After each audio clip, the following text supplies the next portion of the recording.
කල්යාණ මිත්‍රත්වය කියන එක හැදෙන්න ඕන ගෙදර තුලින්.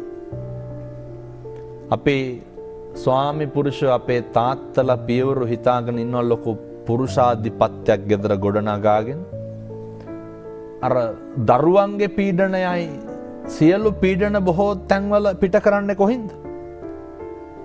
බිරිඳගෙන් නේ. අපි පුරුදු වෙන්න ඕනේ පීඩනය මට දරා ගන්නට පුළුවන්ද බැරිද කියනක හිතලා තමයි පීඩනය අනෙකට දෙන්න පුරුදු වෙන්න ඕනේ. ඒ නිසා පින්නතුනි අනේක වාරයක් කල්පනා කරන්ට ඔය පෘථග්ජන ජීවිතය තුළ ගෙදර ඉන්නකොට බුදුහාමුදුරුවෝ අපිට අර පැහැදිලි කළේ ප්‍රධාන අකුසල් මූල තුන මොනවාද?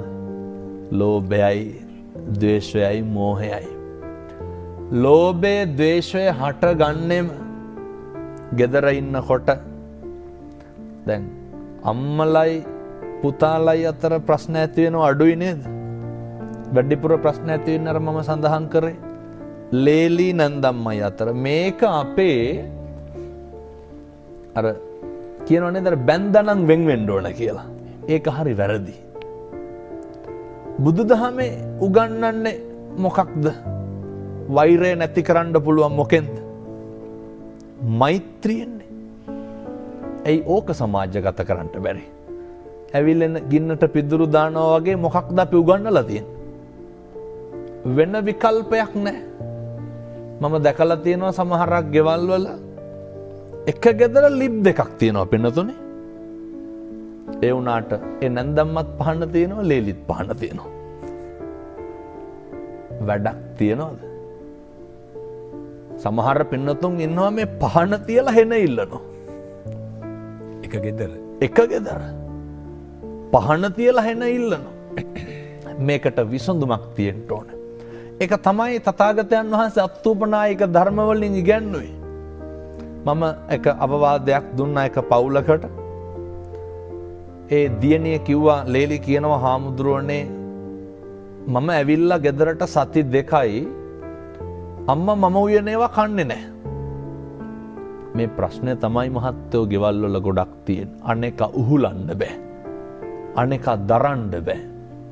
මම කිව්වා උදේ වැඩට යනකොට නැන්දම්මට වඳින්න.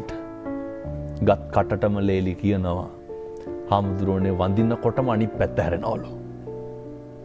අනිත් පැත්ත හැරෙන එක කාගේ වැඩක්ද? ඒක නැන්දම්මගේ වැඩක්.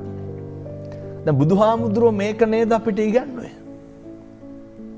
අක්කොච්චි මං අවදි මං අජිනි මං අබාසි මේ හාසි මේනේ යේතං උපනයන්ති වේරන්තේ සූපසම්මති වේරන්තේ සන් ඔහොමනේ ගාථා දෙක තුලම උගන්වන්නේ. අපිට අඩන්තේට්ටම් කරන බණින අවලාද නගන උදවියට උන්වහන්සේ මොකක්ද ඉගන්නේ? අසවලා මට බැන්නේය, ගැහුවේය, පහර දුන්නේයයි කියලා එකට එක කරන්න කිව්වද? එකට එක කරන්න කිව්වේ නැහැ. එකට මෛත්‍රිය පතුරන්ට කියලා උන්වහන්සේ ඉගන්නේ. අර නැන්දම්මට හැමදාම වැඳලා ගියා. මම කිව්ව හැමදාම තේ එක දෙන්න. හාමුදුරනේ මම හැදුවට බොන්නේ නැහැ. නොබොන එක නැන්දම්මගේ වැඩක්. බොන එක කාගේ වැඩක්ද? මේ කාරණය හරි වැදගත් අපේ ගෙවල් වලට. වේලිච්ච ඉරටු නමන්න පුළුවන්. ඒවා කැඩෙනවා. අමු ඉරටු මොකද කරන්න පුළුවන්? එහෙනම් දැන් මේක අහන්න ඕන කවුද? මේවත් තේරුම් ගන්න පුළුවන් තරුණ උදවිය.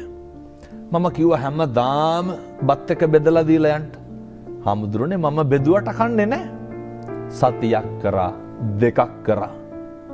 බුදුබණ බොරු වෙන්න හේතුවක් නැහැනේ පින්නතෝනේ. Tamanට කොච්චර වෛර කරත් කමක් නැහැ.